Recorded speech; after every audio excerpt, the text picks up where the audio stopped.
இவ்வாறு நீர்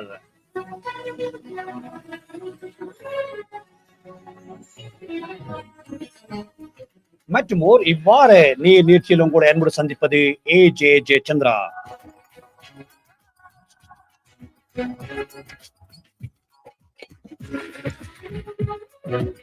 ஆம்னர்களே, இன்று இவ்வாறு நேராக இன்று இந்தியா சென்னையிலிருந்து சல்லியர்கள் திரைப்படத்தினுடைய இயக்குனர் திரு டி கிட்டு அவர்கள் கலந்து கொண்டு சிறப்பிக்க இருக்கின்றார்கள்.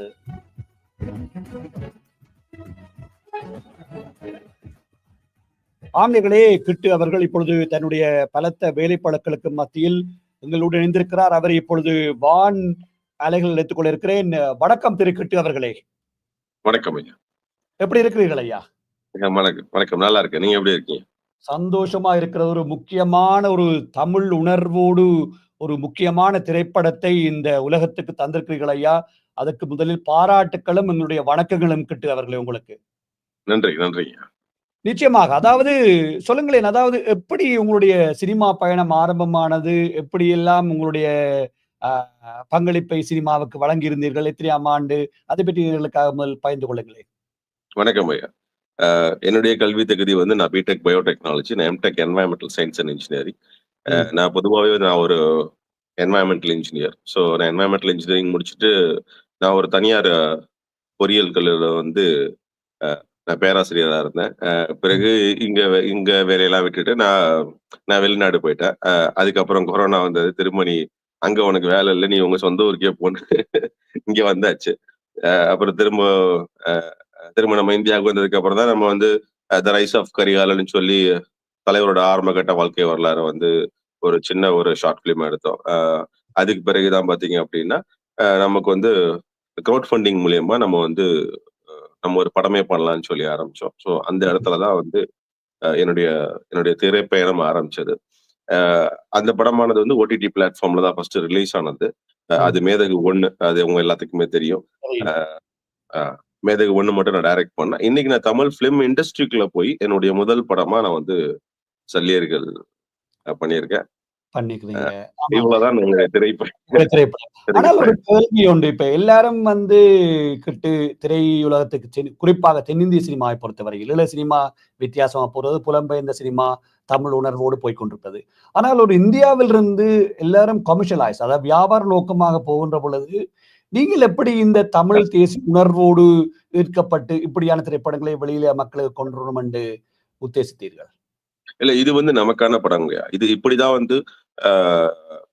வந்து வரலாறு வந்து பதியப்படுது. இன்னைக்கு நம்ம பார்க்கும்போது வந்து வரலாற்று ரீதியாவே வந்து இந்த கலை பயணம், அதாவது தமிழன் மேற்கொண்ட எல்லா கலை பயணத்தையும் பாத்தீங்கன்னா அந்த கலை பயணத்துல வந்து வரலாறுல வந்து என்ன சொல்லியிருப்பாங்கன்னா, வீரம் இருக்கும், அழுகை இருக்கும், எல்லாம் சேர்ந்துதான் இருக்கும். நீங்க அதுல பாத்தீங்கன்னா இருக்கும்.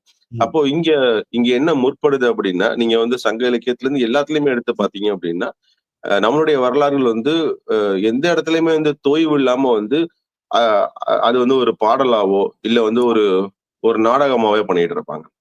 அப்போ மூவேந்தர்களுக்கு அப்புறமேல என்ன அப்படி ஆச்சு அப்படின்னா, அப்ப தமிழர்களோட அந்த வரலாறு வந்து நிறைய புனையப்பட்டுருச்சு. இப்ப அதோட நீட்சியா இப்ப எப்படி இருக்கு அப்படின்னா, இப்போ அந்த 1900களுக்கு அப்புறமேல எப்படி இருக்கு அப்படின்னா, நிறைய விஷயங்கள், அதாவது என்ன சொல்றதுன்னா, தமிழர்கள் செய்யாத சில விஷயங்கள்லாம் வந்து நிறைய புனைய ஆரம்பிச்சுட்டாங்க.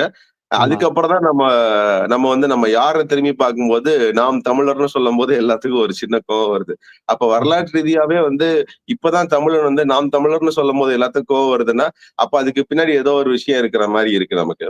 அப்போ அதெல்லாம் நம்ம உள்ள ஆராய்ஞ்சு தேடி போய் பார்க்க போனோம் அப்படின்னா, இன்னும் நம்ம நாம் தமிழர்னு சொல்லும் போது இவ்வளவு கோவம் வருது எல்லாத்துக்கும் போய் உள்ள போய் பார்க்க போனோம் அப்படின்னா, அப்பதான் தெரிய வருது நம்ம மேல ஏகப்பட்ட போர்வைகள் வந்து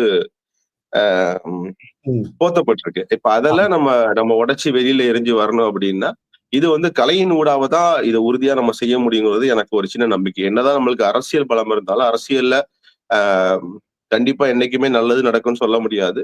அதுல துரோகங்கள் தான் இது வரைக்கும் தமிழர்கள் சந்திச்சிருக்காங்க. அப்போ இந்த கலையின் ஊடா உறுதியா நம்மளுடைய வரலாற கொஞ்சம் சொல்லிட்டு போயிடணுங்கிறது என்னுடைய ஆசை. அதுவும் குறிப்பா பாத்தீங்கன்னா 2009க்கு அப்புறமேலாதான் நம்மளோட நிலைமை என்னங்கிறது யாருக்கு புரிஞ்சுச்சோ இல்லையோ, தமிழ்நாட்டுல இருக்க தமிழர்களுக்கு ரொம்ப நல்லாவே புரிஞ்சது. அதுல எனக்கு ரொம்ப ரொம்ப நெருடலாவே இருந்தது. அப்ப அது வரைக்கும் நம்ம சிந்திச்சுட்டு இருந்தோம். இந்த மாரி படங்கள் பண்ணலாம், எப்படி பண்ணலாம்ன்னு யோசிச்சுட்டு இருந்தோம். அப்புறம் 2009க்கு அப்புறமேல சில முக்கிய முடிவுகள் எடுத்தோம். இனி நம்ம வாழ்க்கையில வந்து திரைப்படங்களோ, ஒரு ஷார்ட் ஃபிலிம் இந்த மாரி விஷயங்கள் பண்ணும்போது, கண்டிப்பா அது வந்து நம்மளுடைய வரலாறுகள்ல நம்மளுடைய நம்மளோட வழிகளையோ, அ அ நம்மளுடைய வரலாறையும் மிக தெளிவா வந்து நம்ம நம்ம மக்கள்ட்ட குடுத்துட்டு போயிறணும் அப்படின்னு சொல்லி ஒரு ஒரு எண்ணம் வந்துச்சு. இப்ப நாளடைவுல அந்த எண்ணம் வந்து ரொம்ப பெருசாகிட்டே இருக்குங்கய்யா. நிச்சயமா, நிச்சயமா. அந்த வகையில நான் இந்த வானொலியூடாக தமிழ்நாட்டிலிருந்து இந்த தமிழ் உணர்வோடு ஆ எங்களுடைய தொப்புள் கொடி உறவுகள், உங்களை போன்றவர்கள் இதுக்கு பங்களிக்கின்ற பொழுது சந்தோஷமா இருக்கிறது. அந்த வகையில இந்த நேர்கள் சார்பாக முதலில் பாராட்டுக்களும், நன்றிகளும் தெரிவித்துக் கொள்கிறேன் உங்களுக்கு. இதுக்கு நன்றி. சல்லியர்களை பற்றி பேச முன்னம் இந்த மேதகு திரைப்படம். அது எத்தன நாள படம் எடுக்கிறீங்க? எங்கெங்க எல்லாம் எடுத்தீங்க? அது சில விடயங்கள் வெளியில போகாம இருந்திருக்கும். அதை பற்றி சொல்லுங்களேன். படம் எல்லாரும் பார்த்திருக்கின்றோம். சொல்லுங்களேன். இல்ல அது அது எப்படி நம்ம இருந்தது? நெறைய ஆமா. அது நெறைய நம்ம இன்டர்வியூல அது ரொம்ப சுவாரஸ்யமான விஷயங்கள் அது எல்லாமே நெறைய சொல்லியிருக்கோம். இப்ப மேதகு பார்ட் 1 மட்டும் தான் நம்ம பண்ணியிருக்கோம். ஆ ம், மேதகு பார்ட் 2 பண்றதுக்கான சூழல் நமக்கு அமையல. அதனால நம்ம அதுலருந்து வெளியில வந்துட்டோம். ம். இப்ப என்ன அப்டின்னா, அ மேதகு 1 பத்தி சொல்லணும் அப்டின்னா, நான் எடுக்கணும்னு நெனச்சது வந்து நான் சரியா எடுத்து முடிச்சுட்டேன். ம். நான் இந்த உலகத்துக்கு வந்து என்ன சொல்லணும்னு நெனச்சேனோ, இப்போ இப்ப தலைவர் ஏன் துவக்கி ஏந்தினார் அப்படிங்கிற அந்த அந்த கருவ சொல்லணும்னு என் மனசுல எனக்கு தோண்டிட்டே இருந்தது. அதனால நான் வந்து அந்த ஆரம்ப கட்ட வாழ்க்கை வரலாறு எடுக்கணும்னு சொன்னேன். அது வந்து நம்ம ம். ரொம்ப சரியாவே எடுத்து முடிச்சுட்டோம். அதுவே எனக்கு என்னுடைய வாழ்க்கையில அதுவே ரொம்ப பெரிய சுவாரஸ்யமான விஷயம் தான் எனக்கு. அது என்னன்னா, அ அ எ எத்தனையோ இயக்குனர்கள் எல்லாருமே இருக்கிறாங்க. எனக்கு அந்த வாய்ப்பு கிடைச்சதுல்ல. அத நான் நிச்சயமா, வந்து அது நான் ரொம்ப சுவாரஸ்யமாவும் பார்க்கிறேன் என்னோட வாழ்க்கையில அத. நிச்சயமா. சரி, இப்ப இந்த சல்லியர்கள் திரைப்படத்தினுடைய கதை, திரைக்கதை, வசனம், இயக்கம் என்று போயிருக்கிறீர்கள் ஐயா. ஒரு முக்கியமா ஒரு திரைப்படத்தை எடுக்கின்ற பொழுது, ஏற்கனவே பல தென்னிந்தியாவில் திரைப்பட இயக்குனர்கள் இருக்கிறார்கள். ஆனால் வரலாற்று ரீதியாக இந்த எங்களுடைய தாயகத்தில் நடந்த விடயத்தை ஒரு ஆவணம் ஒன்றுக்கு அப்பால சென்று, ஒரு திரைப்படமாக, ஒரு வரலாற்று காவியமாக கொண்டு வந்திருக்கிறீர்கள் ஐயா. அ அது கொண்டு வருகின்ற பொழுது, இந்த திரைக்கதை வசனம் எல்லாம் எப்படி அது சாத்தியமாயிட்டது? யாருடைய புத்தகம் அல்லது எதை வைத்து என்ன விடயங்களை எல்லாம் உள்வாங்கி எழுதினீர்கள்? அ இதுக்கு வந்து நம்ம நெறைய விஷயங்கள் அதாவது இந்த படம் சல்லியர்கள் வந்து கிட்டத்தட்ட வந்து ஒரு ஒரு 3 1/2 வருஷத்துக்கு முன்னாடியே இந்த இந்த கதை வந்து உருவாயிருச்சு என்னோட மனசுல. ம். இது எப்படி ம். உருவாச்சு அப்படின்னா, ஐயா தூயவன் அவர்கள் எழுதின சமர மருத்துவம்னு ஒரு புத்தகம் இருக்கு. ஆமா. அந்த புத்தகத்த அந்த புத்தகம் வந்து ஒரு ஒரு நாவல் கிடையாது. அது ம். வந்து ஐயா வந்து களத்துல பார்த்த விஷயங்கள வந்து, நேர்ல வந்து அங்க நடந்த மருத்துவ விஷயங்கள பத்தி வந்து நெறைய ஒரு ஒரு கட்டுரை தொகுப்பா எழுதியிருப்பாங்க. யாராலயுமே அந்த கட்டுரை தொகுப்ப வாசிச்சுட்டு வெளியில வரும்போது, மனசு பாதிக்காத ஆட்களே இருக்க முடியாது. ஏன்னா, ஆமாம். ஒரு ஒரு சத்திர சிகிச்சை எப்படி பண்ணணும்? என்ன பண்ணணும்? அனஸ்தீசியா எப்படி யூஸ் பண்ணணும்? அனஸ்தீசியா யூஸ் பண்ணாம சில விஷயங்கள் பண்ணியிருக்காங்க. ஸோ, அந்த மாரி விஷயங்கள் அதுல இருக்கும்போது, நான் அந்த புத்தகத்துல என்ன பார்த்தேன் அப்படின்னா, அப்ப ஏக்கம் சார்ந்து ஒரு ஒரு மருத்துவ பிரிவு வந்து, அ அவங்க அவங்க செஞ்ச அந்த களப்பணி வந்து it's an extraordinary in medical field in the um. World. என்ன பொறுத்தவரைக்கும் அதுதான். எந்த களத்திலயுமே பார்த்தீங்கன்னா, இப்படி ஒரு ஒரு மெடிக்கல் யூனிட் ஒர்க் பண்ணியிருப்பாங்களான்னு எனக்கு தெரியல. அ தெரியும். ம். அப்படி இருக்கும். நீங்க அந்த சமர மருத்துவம் பார்க்கும்போது. அப்ப அந்த சமர மருத்துவம் பார்த்துட்டு நீங்க வெளியில வரும்போது, இது ஏன் எல்லாத்துக்கும் தெரிய வரல? அப்போ ம். அது அது மனசுல நம்மளுக்கு தோணல. இப்ப நம்ம ஏதாவது ஒரு நாவல் படிச்சுக்கிட்டு இருந்தோம்னா, இப்ப நம்ம தாய் நாவல் படிச்சுக்கிட்டு இருக்கோம் அப்படின்னா, அது வந்து சரி. Russian revolution. அப்புறம் நம்ம ஊர்லயே எடுத்துக்கங்களேன். இப்ப நம்ம வந்து கள்ளிக்காட்டு இதிகாசம் படிச்சுட்டு இருக்கோம். இப்ப கருவாச்சி காவியம் படிச்சுட்டு இருக்கோம்னா, கண்டிப்பா அதுல இருக்க கதைகளோ, அதுல இருக்க காட்சிகளோ, பாரதி ராஜா படத்துலயோ எங்கேயோ ஒரு இடத்துல நம்ம பார்த்திருப்போம். ஏதாவது ஒரு விஷயம் நம்மளுக்கு வந்திருக்கும். ஆனா, ம். ஒரு புத்தகத்த நம்ம படிக்கும்போது, இது பத்தியான தகவல் இதுவரைக்கும் உலகத்துல எங்கேயுமே ஒரு ஒரு காட்சிப்படுத்தப்படலையேங்கிற ஒரு ஒரு சின்ன நெருடல் இருந்துகிட்டே இருக்கும். நம்ம எந்த ஒரு சமர் புத்தகம் வாசிச்சாலும் சரி, எந்த புத்தகம் இருந்தாலும் அதுக்கான காட்சிகள் எங்கேயாவது நம்மளுக்கு எங்கேயாவது மனசுல பட்டிருக்கும், இல்ல நம்ம பார்த்திருப்போம். ஆனா இவ்வளவு பெரிய ஒரு தியாகத்த செஞ்ச, இவ்வளவு பெரிய ஒரு எக்ஸ்ட்ரார்டினரியான வொர்க்க பண்ண அந்த மெடிக்கல் யூனிட்ஸ்கோட அந்த எதுவுமே வந்து இன்ன வரைக்கும் ஒரு ஒரு சிறு காட்சி அதாவது இதுக்கு முன்னாடி ஒரு படம் வந்திருக்கு. இப்ப அணிவேருங்கிற படம்லாம் வந்திருக்கு. இப்ப அதெல்லாம் நம்ம பார்த்திருக்கோம். ஆனா இது வந்து களத்துக்கு நடுவுல சமர்களத்துக்கு நடுவுல நடக்கக்கூடிய சில விஷயங்கள்லாம் வந்து, இதெல்லாம் ஏன் என்ன தெரிய வரலங்கிற ஒரு சின்ன ஒரு ஏக்கம் இருந்தது. அதனால அந்த அந்த கட்டுரை தொகுப்புல இருக்கக்கூடிய முக்கியமான ஜீவன்கள் எல்லாம் எடுத்து இத வந்து நம்ம வந்து சல்லியர்கள்னு ஒரு படமா பண்ணியிருக்கோம். நிச்சயமா. சரி. இந்த திரைப்படத்துக்கு சல்லியர்கள் என்று பெயர் வைப்பதற்கு ஏதாவது காரணம் இருந்ததா? அந்த பெயரை தெரிவு செய்தது யார் என்று பகிர்ந்து கொள்ள முடியுமா? இந்த அந்த பேர தெரிவு செஞ்சது நான் தான். சல்லியம் அப்படின்னாலே தமிழ்ல வந்து ஒரு ஊசியின் நுனி அப்படின்னு அர்த்தம். ம். அ அ அப்போ அந்த சல்லியம், சல்லியர்கள் இதுக்குள்ள என்ன என்ன காரணம் அப்படின்னா வந்து, ஒரு 1000 வருஷத்துக்கு முன்னாடி ராஜேந்திர சோழனோட படைப்பிரிவுல இருந்த போர் மருத்துவர்களுக்கு பேரு வந்து சல்லிய மருத்துவர்கள். அவனுக்கு பேரு வந்து சல்லியம் பண்ணுபவன் அப்படின்னு சொல்லுவாங்க. அப்போ ஆ. சல்லியம்னா என்னன்னா, ஒரு ஊசியினுடைய நுனி. அதாவது ரொம்ப ரொம்ப கூர்மையான ஆயுதங்கள பயன்படுத்தி அறுவை சிகிச்சை பண்றவங்க. ம். அதுலயும் குறிப்பா பார்த்தீங்கன்னா, இந்த போர்க்களத்துல வந்து இப்ப நெஞ்சில ஈட்டி பாய்ஞ்சு, அந்த அந்த தோல் அந்த தோல் கிழிஞ்சுகள வந்து ஒரு அ சல்லியம் போன்ற ஒரு ஒரு ஆயுதங்கள வச்சு ஸ்டிச் போடுவாங்க. அந்த காலத்திலேயே பண்ணியிருக்காங்க. அப்போ ஒரு ஆயுதங்கள பயன்படுத்தி சிறு சிறு ஆயுதங்கள ஊசி போன்ற ஆயுதங்கள பயன்படுத்தி மருத்துவம் பண்றதுக்கு பேரு சல்லிய மருத்துவம். இப்ப சித்த மருத்துவம் மாரி அதுக்கு பேர் சல்லிய மருத்துவம். அந்த சல்லிய அ மருத்துவங்க பண்றவங்களோட பேரு வந்து சல்லியர்கள். சோ அப்ப இது வந்து ரொம்ப பொருத்தமா இருக்கும். அப்போ இது வந்து இது வந்து நம்மளுடைய சொந்த தமிழ் வார்த்தை. அப்போ இது இப்படி இப்படி ஒரு பேர் இருக்கு. அப்ப சமர் காலத்துல இருக்கக்கூடிய அ அ மருத்துவர்களுக்கு நம்ம வந்து சல்லியர்கள்னு பேர் வைக்கலான்னு சொல்லி, நான் இத வந்து அ நம்ம புரொடியூசர் அண்ணன் கருணாசலனுக்கு சொன்னோம். சோ அப்பதான் வந்து அவருக்கும் அந்த அந்த வார்த்தை ரொம்ப புடிச்சிருந்துச்சு. அதுக்கான விளக்கம் குடுத்தேன். சோ அதுக்கப்புறம் தான் இப்ப நம்ம படத்துக்கு இந்த பேர் வச்சோம். பேர் வச்சுங்க. நல்ல ஒரு அருமையான தெரிவு. அதாவது அ இந்தியாவிலே இப்பொழுது தூய தமிழில் திரைப்படங்களுக்கான பெயர்கள் வைக்கப்பட்டு வருவதை அவதானிக்கின்றோம். என்றாலும் வரிச்சலுகைக்காக வைக்கப்படுவது என்று குற்றச்சாட்டுகள் இருந்தாலும் கூட, நாங்கள் தமிழர்கள் தமிழருடைய வழியில் தமிழில் பெயர் வைக்க வேண்டும் என்று வகையில் நீங்கள் அருமையான திரைப்படத்துக்கான பெயரை வைத்திருக்கிறீர்கள். நல்ல விடயம். இப்ப இன்னொரு விடயம் வருகிறது. இந்த திரைப்படத்தை எடுக்கின்ற பொழுது, இந்த திரைப்படத்தில் உண்மை கதைகளை முற்றுமுழுதாக எடுத்தீர்களா? அல்லது இடையிலேயே கற்பனைகளும் சேர்ந்து வருகின்றதா? அப்படி அப்படி சொல்ல முடியாதுங்க. இப்ப நம்ம ஒரு ஒரு திரைமொழின்னு பார்க்கும்போது, அதுல அதுல நம்ம வந்து எந்த ஒரு விஷயத்தையுமே எக்ஸாக்ட்டா 100% நம்ம எடுக்க முடியாது. எப்பயுமே அந்த அந்த அந்த 100% வந்து நம்ம வந்து குடுக்க முடியாது. ம். 90% உண்மைக்கு நெருக்கமா குடுக்க முடியும். கொடுக்க முடியும். ம். அ ம். 90% வந்து உண்மைக்கு நெருக்கமா குடுக்க முடியும்.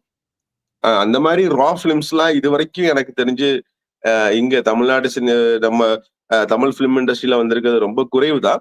அ அ எந்த ஒரு சம்பவத்தை நம்ம அதுவும் இப்ப சொல்லப்போனா நான் நான் தேர்ந்தெடுக்கிற கதையெல்லாம் வந்து, நம்ம 100% அப்படியே நம்ம எடுக்கிறோம் அப்படின்னா, அது கண்டிப்பா வெளியேறதுக்கான வாய்ப்பு அது ம். 100% கிடையாது. அது நான் சொல்றேன். அதனால வந்து உண்மைக்கு நெருக்கமா தான் நம்மளால எடுக்க முடியும். உங்களுக்கு அந்த காட்சி அமைப்புகள பார்த்தாலே நம்மளுக்கு வந்து ரொம்ப சரியா புரிய வந்துரும். நிச்சயமா, நிச்சயமா. அதாவது நேயர்களே இந்த சல்லியர்கள் திரைப்படத்தினுடைய ட்ரெய்லர் ஏற்கனவே இருக்கின்றது YouTubeல நீங்கள் போய் பார்க்கலாம். காட்சிகள் எப்படி அமைக்கப்பட்டிருக்கின்றது என்பதையும் அதுக்கு தத்ரூவமாக அ சில இடங்களில் நடைபெற்ற சம்பவங்களை அப்படியே கொண்டு வந்திருப்பதாக நானும் பார்த்திருக்கிறேன். சிலர் குறிப்பிட்டும் இருக்கிறார்கள். ஆகவே நீங்களும் அ அந்த ரசனையை, அந்த விடயத்தை பார்ப்பதென்றால், நீங்கள் இந்த நிகழ்ச்சியை பார்த்துக் கொண்டிருக்கின்ற பொழுது, நீங்கள் போய் உங்களுடைய Googleல சல்லியர்கள் என்று பார்த்தீர்கள் என்றால் தெரியக்கூடியதாக இருக்கும். இப்ப இன்னொரு கேள்வி வருகின்றது. சல்லியர்கள் திரைப்படம் கிட்டத்தட்ட ஒரு அ அ என்ன சான்றிதழை பெற்று வெளியில வந்திருக்கிறதா? அல்லது நீங்கள் இந்தியாவில ஓடக்கூடிய சாத்தியப்பாடுகள் இருக்கிறதா? அல்லது வெளிநாட்டில மட்டும் தான் இந்த திரைப்படங்களை காண்பிப்பீர்களா? இல்லையா இது வந்து பார்த்தீங்கன்னா, Indian board of film certification கீழ இப்ப நம்ம சல்லியர்கள் திரைப்படத்துக்கு வந்து யுஏ சான்றிதழ். அதாவது வந்து அ 13 வயசு இருக்கக்கூடிய பிள்ளைகள் தன் தாய் தந்தையோட போய் இந்த படம் பார்க்கலாம். மத்தபடி அடல்ட்ஸ் எல்லாருமே பார்க்கலாம். அதனால தான் இப்ப நம்மளுக்கு வந்து யுஏ சர்டிஃபிகேஷன் குடுத்துருக்காங்க. இந்த படம் வந்து வருகிற 1ஆம் தேதி அதாவது வந்து அ அ மார்கழி 17 ஜனவரி 1, 2025 நியூ ம். இயர் அன்னைக்கு இந்த படம் வந்து உலகம் தழுவிய எல்லா நாடுகளையும் அ எ இந்தியாவிலயும் சேர்த்து ரிலீஸ் ஆகுது. ரிலீஸ் ஆயிருக்குது. சரி. இப்ப இந்த திரைப்படத்தை ஏனைய நாடுகளில் திரையிடுவதற்கான முயற்சிகளில் ஏதாவது ஈடுபடுகிறீர்களா? அல்லது காண்பிக்கப்படுவதற்கான வாய்ப்புகள் இருக்கின்றதா? அதாங்க இப்ப இப்போ இப்ப நம்ம படம் வந்து அ இப்ப உலக நாடுகள் வந்து அ பிரீமியர் ஷோன்னு சொல்லுவாங்க. ஆமாம். சிறப்பு முன்னோட்ட காட்சி இப்ப போயிட்டு இருக்கு. ம். அதுல குறிப்பா வந்து ஃபர்ஸ்ட் வந்து பிரான்ஸ்ல ஒரு ஒரு ஷோ போட்டிருந்தாங்க. பிறகு லண்டன்ல 2 ஷோ போட்டிருந்தாங்க. நவம்பர் 30ஆம் தேதி வந்து இப்ப கனடால 2 ஷோ போட்டிருந்தாங்க. இப்போ நேற்று இரவு திரும்ப வந்து பிரான்ஸ்ல ஒரு ஷோ போட்டிருக்காங்க.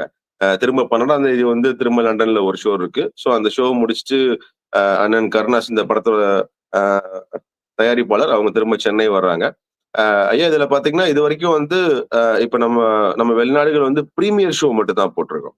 ஆமா. இன்னும் ஆமா. இன்னும் நம்ம அங்க என்னென்ன தியேட்டர்ல ரிலீஸ் ஆகுது, இப்ப அதுக்கான பிசினஸ். ஸோ அது நம்ம இதுக்கு அப்புறமேல தான் என்னன்னு பார்க்கணும்.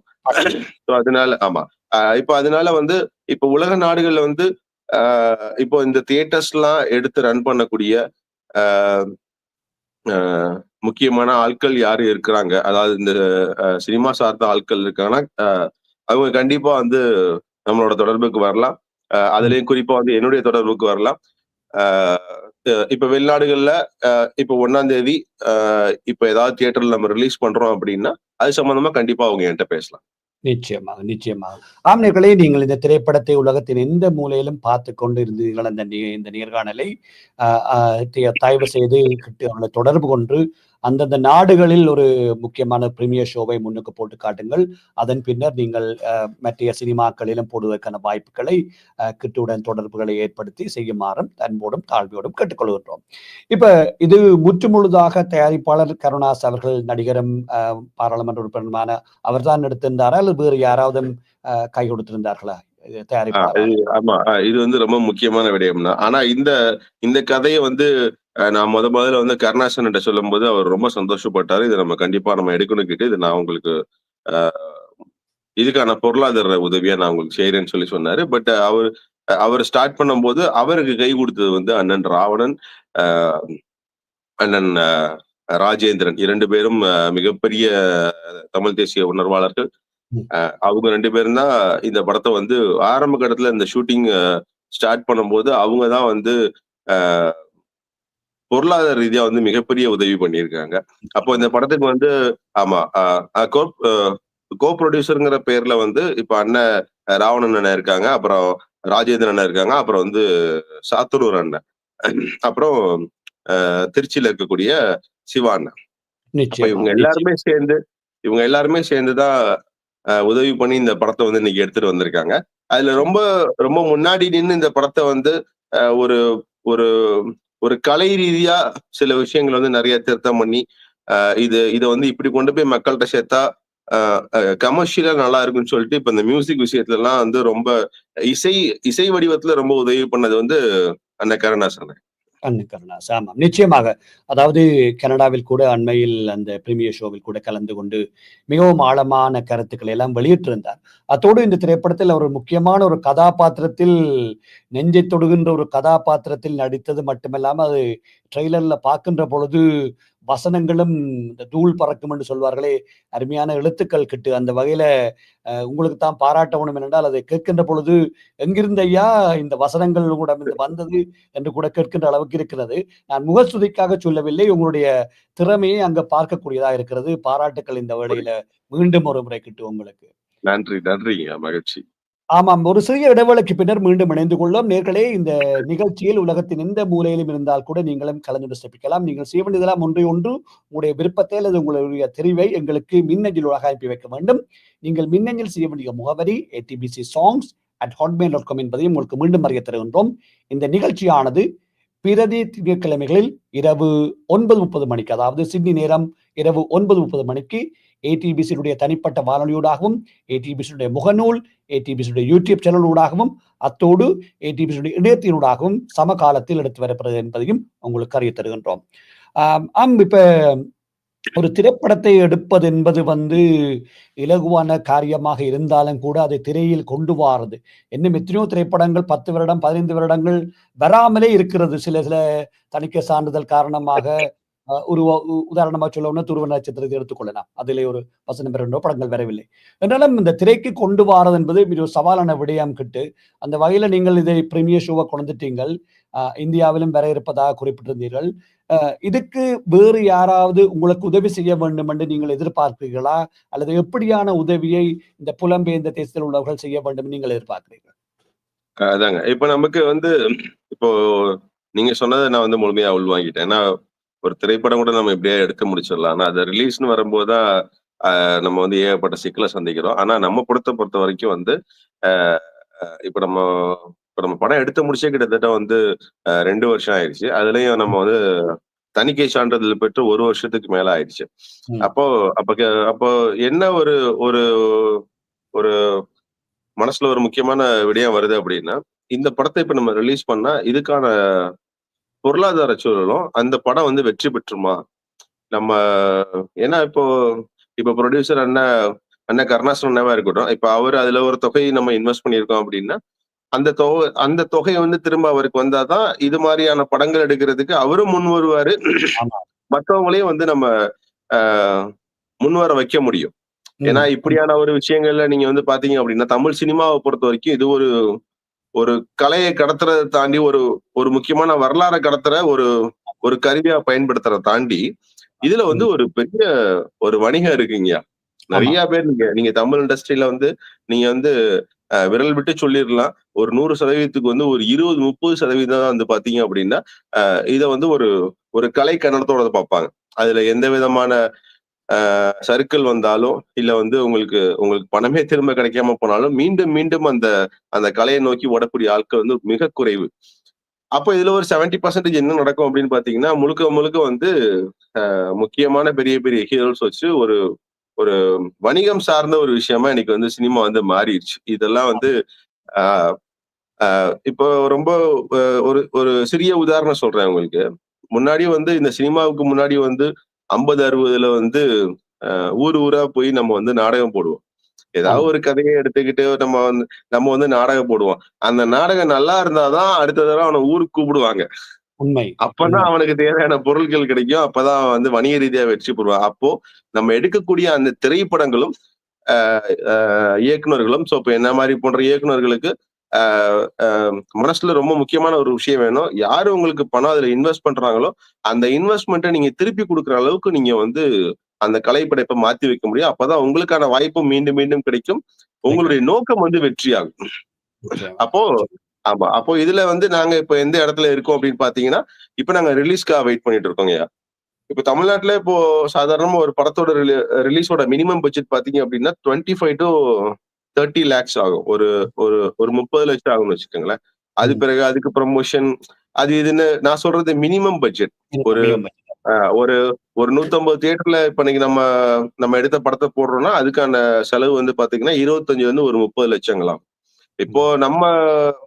நம்ம யோசிக்கிறது என்னன்னா, இப்போ வந்து உலக நாடுகள்ல நம்ம வந்து எல்லா தியேட்டர்லயும் இப்ப நம்ம எல்லா நாடுகள்லயும் ரொம்ப குறிப்பா வந்து தமிழர்கள் வாழக்கூடிய எல்லா பகுதிகள்லயும், அ யாராச்சும் ஒருத்தர் இத எடுத்து நம்மளுக்கு பிசினஸ் பண்ணா கூட நம்மளுக்கு வந்து சந்தோஷம் தான். இப்ப நம்ம ம். வந்து ஒரு எஃப்எம்எஸ் ரைட்ஸ்ன்னு நம்ம வந்து டைரக்ட்டா யார்ட்டயா ஒருத்தர்ட்ட குடுத்துட்டு போயிரலாம். அங்க என்ன நடக்கும் அப்டின்னா, அவங்க ஏதாச்சும் ஒரு தியேட்டர்ல போட்டுட்டு போயிடுவாங்க. அதான். அந்த ஒரு சிக்கல் இருக்கு. இப்போ இப்போ ஃபார் எக்ஸாம்பிள் வந்து இப்ப நம்ம ஆஸ்திரேலியாவே எடுத்துக்கிறோம் அப்டின்னா, ஆஸ்திரேலியால வந்து இப்ப தமிழர்கள் எந்த பகுதியில அதிகமா இருக்காங்க. அங்க எந்த திரையரங்குல போட்டா தமிழர்களால ரொம்ப எளிதா வந்து இந்த படத்த பார்க்க முடியும். ஏன்னா, அ வணிக நோக்கத்துக்கு அடுத்தபடியா என்ன இருக்கு அப்டின்னா, இந்த படத்துல இந்த படத்த எப்டியாவது கொண்டு போய் ஒட்டுமொத்த எல்லாரும் தமிழர்கள்ட்ட சேர்க்கணும். உண்மை, அப்போ உண்மை. அப்போ அங்க இருக்கவங்களுக்கு ஒரு சிறிய ஐடியா இருக்கு. இந்த மாரி இங்க ஒரு 2 தியேட்டர் இருக்கு. அதுல வந்து நம்ம ஒரு ஒரு 5, 6 ஷோ பிளான் பண்ணலாம் அப்டின்னா, நீங்க உறுதியா வந்து என்ன வந்து நீங்க தொடர்பு. நேரடியா தொடர்பு கொள்ளலாம். நம்ம அதுக்கான வேலைகள செய்யலாம். ஆனா நிச்சயமா. இது ரொம்ப ரொம்ப முக்கியமான ஒரு விஷயம் நான் சொல்லணும்னு நெனைக்கிறேன். இதுக்கான சொல்லுங்க. கால அவகாசம் வந்து ரொம்ப கம்மியா இருக்கு. அடுத்து இன்னும் ஒரு 20 நாள் தான் இருக்கு படம் ரிலீஸ்க்கு. ம். அதுக்குள்ள இவ்வளவு வேலைகள பார்க்கணும். அது சம்பந்தமா யாராவது அவங்க ரிலீஸ்க்கு ரெடியா இருக்காங்க அப்டின்னா, உறுதியா என்ன தொடர்பு கொண்டு பேசலாம். நிச்சயமா. சரி. இந்த திரைப்படத்துக்கான நடிகர்கள், நடிகைகள் தெரிவு. முக்கியமாக ஒரு போராளியாக, அந்த பெண்ணுடைய கேரக்டர் சல்லியர்கள், அதாவது வைத்தியராக அல்லது முதலுதவியாளராக, அதாவது படித்த ஒரு என்ன சொல்றது? அனஸ்தீசியா இல்லாமலே ஆப்பரேட் பண்ணக்கூடிய ஒரு நிலைமையில ஒரு கதைய கொண்டு போயிருக்கிறீங்க. அந்த பெண்ணினுடைய போஸ்டர்லயும் பார்க்கக்கூடியதா இருக்குது. அ இப்படி நடிகைகள் எல்லாம் எங்க தெரிவு செய்து எடுத்தீங்க? நார்மலி அ எடுக்கிறதெல்லாம் கஷ்டமா இருந்திருக்கும். எல்லாரும் கூடுதலான சம்பளத்தை எல்லாம் எதிர்பார்த்திருப்பார்கள். என்றாலும் அருமையாக நடித்திருக்கிறார்கள் பார்க்கின்ற பொழுது, இப்படியெல்லாம் எப்படி தெரிவு செய்தீர்கள் ஐயா? அத பற்றி சொல்லுங்களேன். அதான் இப்ப நம்மள பொறுத்தவரைக்கும் என்ன அப்டின்னா, இப்போ வந்து மேதைக்கு பார்ட் 1 இருக்கட்டும், இப்ப நம்ம சல்லி எழுதுறதா இருக்கட்டும், நம்ம என்ன கதை எழுதுறோமோ, நம்ம கதை எழுதும்போது இவங்க தான் நம்ம படத்துல நடிக்கணும். இந்த இந்த கதாபாத்திரத்துக்கு இந்த ஹீரோ நடிச்சா நல்லா இருக்கும்னு இதுவரைக்கும் நம்ம எழுதுறதே கிடையாது. இது நம்மளுடைய சொந்த கதை. நம்ம ஆமா. வந்து அந்த கதாபாத்திரத்துக்கான கேரக்டரைசேஷன் மட்டும் தான் எழுதுறோம். ம். இந்த கதாபாத்திரத்தோட உயரம் இவ்வளவு, அவங்களுடைய நிறம், அவங்களுடைய இந்த ஆட்டிட்யூட், அவங்க எவ்வளவு பேசுவாங்க, அவங்களோட ஸ்கில்ஸ் இதெல்லாம் மட்டும் தான் நம்ம எழுதுவோமே ஒழிய, அதுக்கு ஒரு முகத்தை என்னைக்குமே நம்ம வந்து பொருத்தி பார்க்கிறது கிடையாது. அப்போ அந்த ம். கேரக்டரைசேஷன் வந்து நம்ம இப்போ மனசுக்குள்ள வச்சிருக்கும்போது, நம்ம அதுக்கான ஆட்கள் தேடும்போது திடீர்னு யாராவது ஒருத்தவங்க வந்து நிப்பாங்க. அப்போ அந்த ம். அந்த நம்ம யோசிச்ச மொத்த கேரக்டரைசேஷனும் அங்க இருக்கும். உங்களுக்கு. அப்ப நம்ம ம். உடனே கூப்பிட்டு வந்து ஆ மேக்கப் டெஸ்ட் மாரி ஏதாவது ஒண்ணு பண்ணி, அப்புறம் நம்ம வச்சிருக்க டயலாக்ஸ்ல 2, 3 பேச விட்டு பார்க்கும்போது ரொம்ப பயங்கரமா இருக்கும். அது ரொம்ப முக்கியமா வந்து இந்த நந்தினிங்கிற கேரக்டர். ஆமா. அதாவது நம்ம படத்துல வந்து ஒரு அ ஒரு ஒரு போராளி மருத்துவர் நடிச்சிருக்கக்கூடிய ஒரு ஒரு பெண். அந்த அந்த பெண்ணோட அந்த கதாபாத்திரம் பேரு வந்து நந்தினி. அது வந்து சத்யா தேவின்னு ஒரு பொண்ணு தஞ்சாவூர் பக்கத்துல இருக்க பொண்ணு. அந்த பொண்ணுகிட்ட நான் வந்து ஒரே ஒரு டயலாக் தான் குடுத்து, ஒரு ஒரு கோயில் போயிட்டு இருக்கா அவ ஃப்ரெண்டோட. "நீ எனக்கு வந்து பேசணும் இந்த டயலாக்" அப்படின்னு சொல்லும்போது, அந்த பொண்ணு வந்து அந்த சகோதரிய பார்த்து பேசணும். அப்போ நான் தான் நிக்கிறேன். அந்த சகோதரிக்கு பதிலா நான் நிக்கிறேன். அந்த ம். பொண்ணு என்ன பார்த்து டயலாக் பேசினா, நான் முடிவு பண்ணிட்டேன். நீங்க தான் ஆமா. நந்தினி. அது நம்மளுக்கு ஆமா. அது அந்த பொண்ணு என்ன இப்படி திரும்பி பார்க்கும்போது, அந்த கண்ணு, அந்த முகம் வந்து நம்ம நெனச்ச அந்த முகம். அ முகம். இந்த ம். இந்த கதாபாத்திரத்துக்கு இந்த இந்த முகம் தான் சரியா இருக்கும்னு நம்ம நெனச்சது. சோ அந்த முகம் சரியா இருக்கு அப்படின்னா, அதுக்கப்புறமேலா அந்த பொண்ணுக்கு ட்ரெய்னிங்லாம் குடுத்தோம். அப்புறம் வந்து ரியல் டாக்டர்ஸ், இங்க இருக்கக்கூடிய டாக்டர்ஸ் அவங்களலாம் கூட்டிட்டு வந்து ரியலா வந்து ஏபிசி ஒரு ப்ரொசீஜர்ஸ் அந்த மாரி நெறைய அதாவது இந்த ஸ்டிச்சிங் சொல்லப்போனா, அந்த ஆமா. ஸ்டிச்சிங்லாம் இப்ப விட்டா அவங்க தனியா போடுவாங்க. அந்த அளவுக்கு ட்ரெயின் ஆயிருக்காங்க எல்லாரும். ஆமா. கிட்டத்தட்ட ஒரு 1 ஆஹா. மந்த் ட்ரெயின் பண்ணலாம் அவங்கள. ஆஹா. ஃபர்ஸ்ட் எய்ட் வந்து நீங்க எப்படி குடுக்கணும்? சோ ஃபர்ஸ்ட் எமர்ஜென்சி அதாவது எமர்ஜென்சி மெடிசின்ல ஒரு ஒரு ஒரு 1% 2% ஆக்டிங்கா உங்களுக்கு எப்படி பண்ணணும்னு தெரியும். நான் சொல்ற ம். ஸ்டிச்சிங்ல ரியலாவே போடத் தெரியும். போடத் நீங்க தெரியும். யாராவது ஆமா. ஆக்சுவலா அது போடக்கூடாது. நான் சொல்றேன். பட் அவங்க அதுக்கான ட்ரெய்னிங்லாம் எடுத்தாங்க. அந்த சிக்கன்லாம் இதுதான். வச்சு கட் பண்ணி, சோ ஆஹா. அதுல ஸ்டிச்சிங் போட்டு ஃபுல்லா பழகுனாங்க. சோ ம். ம். அதனால அவங்களுக்கு அந்த ரியலாவே அவங்க அவங்க நிக்கும்போது, அவங்களுக்குள்ள அந்த அந்த டாக்டர்ன்ற ஃபீல் வந்துருச்சு. சோ அப்புறம் நிச்சயமா. அதே மாரி தான் ஒவ்வொரு கேரக்டருமே நேர்ல வர சொல்லி, எல்லாமே செலக்ட் பண்ணாங்க. எல்லாருமே வந்து புதுமுகங்கள் தான். இப்ப அண்ணன் அண்ணன் கருணாஸ தவிர, அவங்களுக்கு மனைவியா நடிச்ச அம்மா ஜானகி அம்மாவ தவிர, மீதி எல்லாருமே புதுமுகம் தான். எல்லாத்துக்குமே ஒரு 1 மாசம் ட்ரெயின் பண்ணதுக்கு அப்புறம் தான் நம்ம ஸ்பாட்டுக்கே கூட்டிட்டு போனோம். கூட்டி போயிட்டீங்க. ம். ஆனால் எனக்கு அந்த ட்ரெய்லரை 2, 3 முறை பார்த்து விட்டேன்.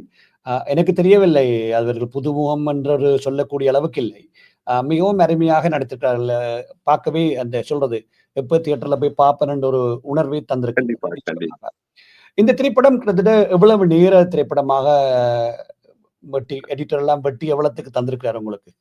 ஆமா. இது வந்து முதல்ல நாங்க வந்து ஒரு 2 1/2 மணி நேரத்துக்கு எடுத்திருந்தோங்க. அதுல பார்த்தீங்கன்னா, ம். சத்திர சிகிச்சைலாம் ஒவ்வொரு சிகிச்சையும் நாங்க வந்து அ ம். சர்ஜரின்னு சொல்லுவாங்க. அந்த சர்ஜரிலாம் கிட்டத்தட்ட ரியலா இருக்கணும்னு சொல்லிட்டு, அது ரியலாவே சிசர் இல்ல அந்த அந்த அந்த ம். ப்ராஸ்தெடிக் மேக்கப்ன்னு சொல்லுவாங்க. ஸோ அந்த மேக்கப் போட்டு அதுக்குள்ள விட்டு அந்த புல்லட் எடுக்கிறது எல்லாம் பண்ணியிருந்தோம்.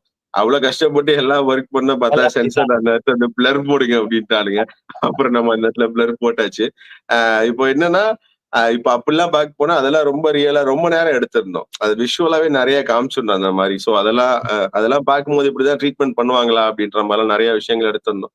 ஸோ 2 1/2 மணி நேரம் எடிட் பண்ணத ஃபர்ஸ்ட்டு 2 ஹவர்ஸ் கொண்டு வந்தோம். இப்ப 2 ஹவர்ஸ் கொண்டு வந்தத வந்து 1 ஹவர் 50 மினிட்ஸா கொண்டு வந்திருக்கோம் படம். அதாவது நம்ம ம். படத்தோட அ நீளம் வந்து 1 மணி நேரம் 50 நிமிடம்.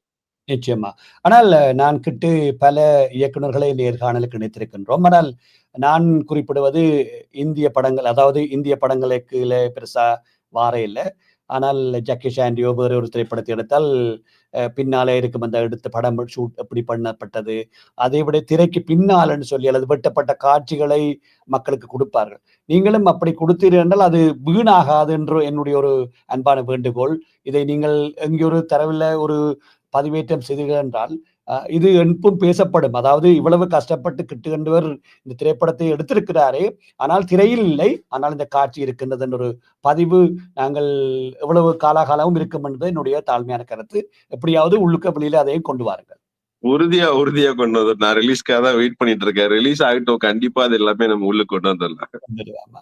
இப்ப இந்த திரைப்படத்துல உங்களுக்கு எவ்வளவு காலம் கால் ஷீட் குடுத்து, எத்தன நாள்ல ஷூட் பண்ணி முடிச்சீங்க இந்த திரைப்படத்த? இந்த படத்தோட வந்து நாங்க முடிச்ச டைமிங் பாத்தீங்கன்னா வந்து 18 நாள். அப்புறம் வந்து ஒரு 5 நாள் பேட்ச் ஒர்க். மொத்தம் இந்த படத்துக்கு நாங்க எடுத்துக்கிட்ட நாட்கள், ஷூட்டிங் டேஸ் வந்து 23 நாட்கள் ஐயா. 23 நாட்கள். அருமையிலும் அருமை. அதாவது நான் நினைத்தேன் கிட்டத்தட்ட மாத கணக்குல எழுபட்டிருக்குமோன்னு.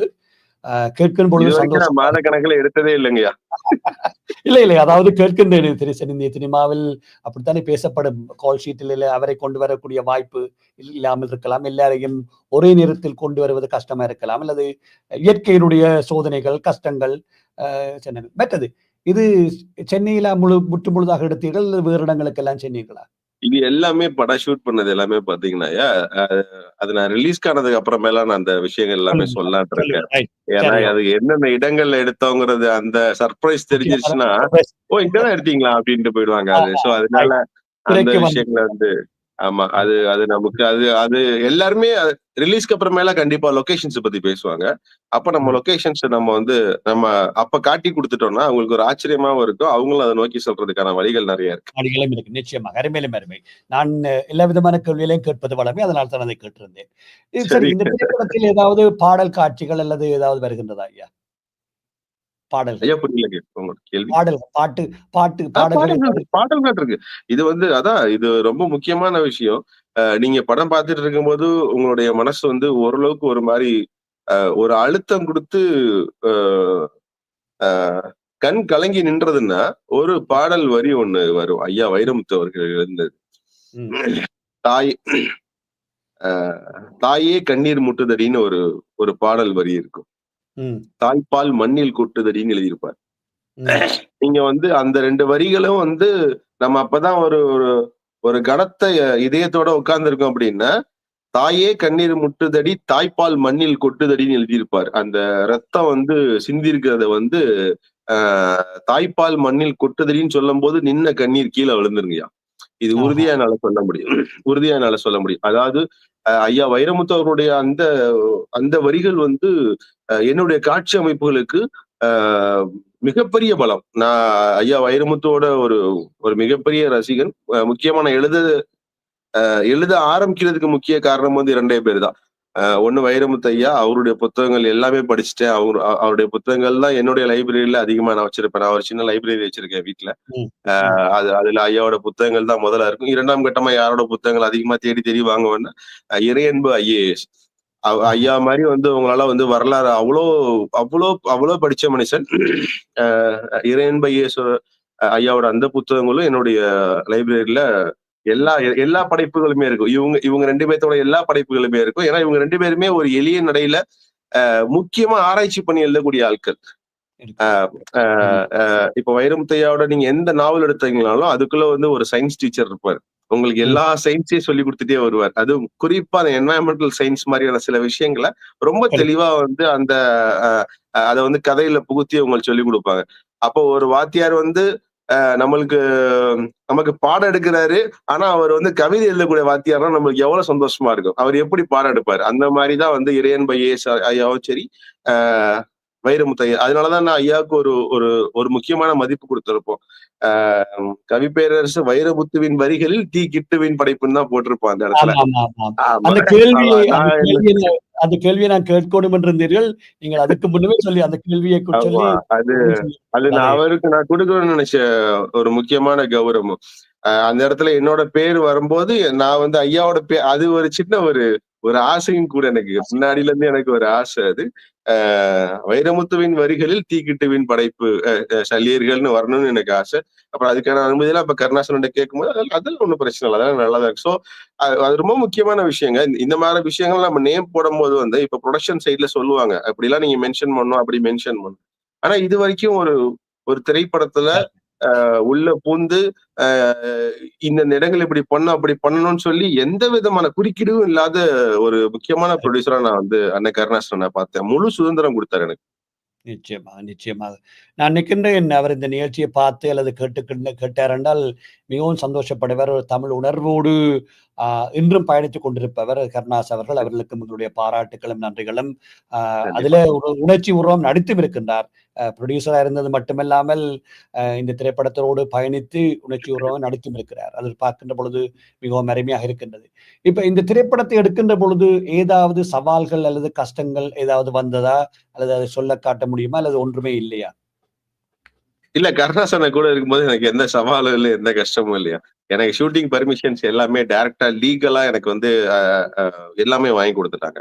ஸோ ஆஹா. நமக்கு முன்னாடி நம்ம வந்து மேதகு 1 எடுக்கும்போது ரொம்ப உள்ள ஒளிஞ்சு ஒளிஞ்சு எடுத்துட்டு இருந்தோம். ஆனா சல்லியர்கள் இருக்கும்போது எனக்கு அந்த சவால்கள் எதுவுமே இல்ல. பரவாயில்லை. நீங்க எந்த இடத்துல போயிட்டு நம்ம ஷூட் பண்ணாலும் சரி, என்ன படம் போயிட்டு இருக்குன்னு கேட்டா, நம்ம டைட்டில் சொல்லுவோம். அ யாருன்னு கேட்டா, கருணாசன படம்ன்னு சொன்னோம்னா, அந்த பக்கமே வரமாட்டாங்க.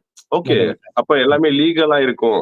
இருப்பது. அப்ப அவர் வந்து பெர்ஃபெக்ட்டா இந்த இந்த மாரி விஷயங்கள்லாம் அவர் வந்து ஆனா ரொம்ப ஸ்ட்ரிக்ட்டா இருப்பார். நீங்க ம். பெர்மிஷன் இல்லாம எந்த இடத்துக்கும் நீங்க கேமரா கொண்டு போயிறக்கூடாது. அது நாளைக்கு எனக்கு தான் கெட்ட பேர் ஆகும். உங்களுக்கு எந்த பெர்மிஷன் வேணாலும் நான் வாங்கி தரேன்னு சொல்லி, எல்லாமே லீகலா இருந்தனால, எனக்கு எந்த விதமான சிக்கல்களுமே இல்ல. இருக்கேல்ல. சரி, நல்ல ஒரு விடயம். நிறைவாக இந்த நிகழ்ச்சியை பார்த்து கொண்டிருக்கிறார்கள் அல்லது கேட்டுக்கொண்டிருக்கிறார்களுக்கு ஒரு இயக்குனராக அல்லது ஒரு தமிழ் உணர்வாளராக அல்லது ஒரு உடைய படிப்பு வேலை என்னதுக்கு அப்பாலே இயக்குனராக வந்து பயணித்துக் கொண்டிருக்கிறீர்கள். ஏதாவது சொல்ல விரும்புகிறீர்களா நேர்களுக்கு? மகிழ்ச்சிங்க. நான் மேதகு அ ரிலீஸ் ஆகி கிட்டத்தட்ட வந்து ஜூன் 25, 2021 ரிலீஸ் ஆச்சு. இன்னைக்கு 2022, 2023, 2024 ஒரு ஒரு அ 3 வருஷ கால போராட்டம் இது.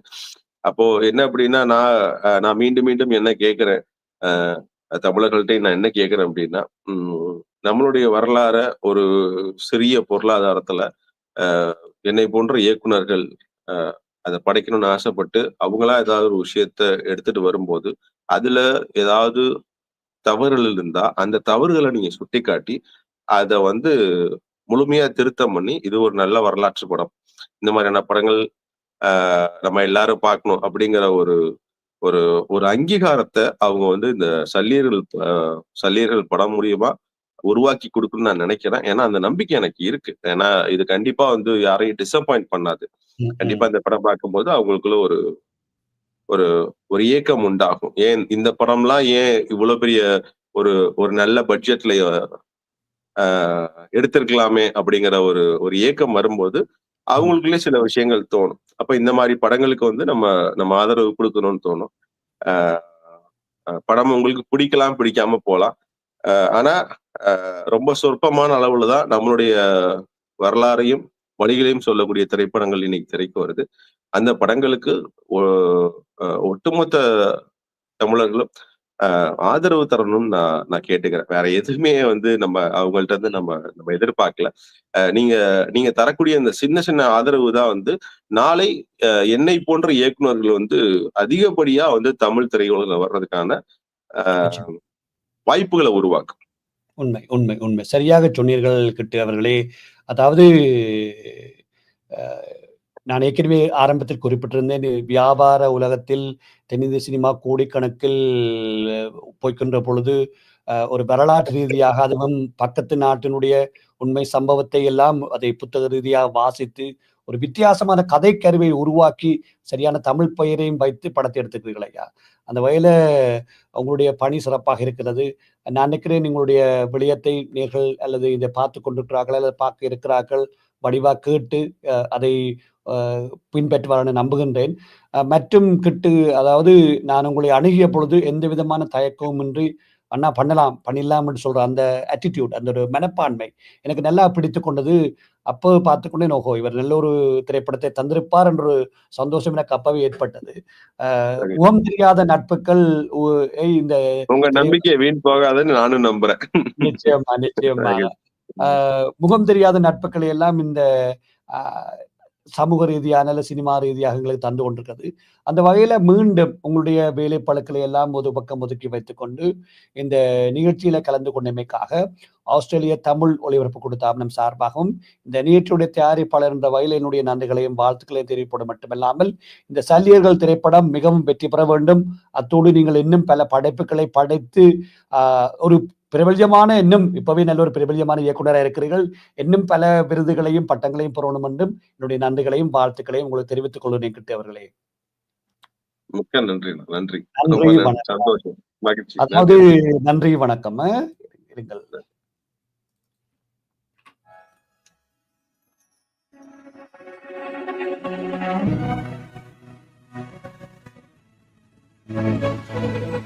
நீங்கள் இதுவரை கேட்டு பார்த்து ரசித்த நிகழ்ச்சி இவ்வாறு நேர்.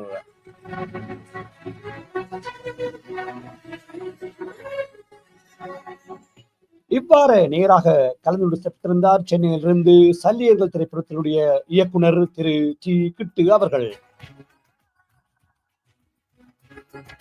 மற்றொரு நிகழ்ச்சியில் உங்கள் அனைவரும் சந்திக்கும் வரை இனிய வாழ்த்துக்களும் வணக்கங்கள் கூறி விடை பெற்றுச் செல்லும் நான் உங்கள் மின் AJ ஜெயச்சந்திரா. வணக்கம் நேர்களே.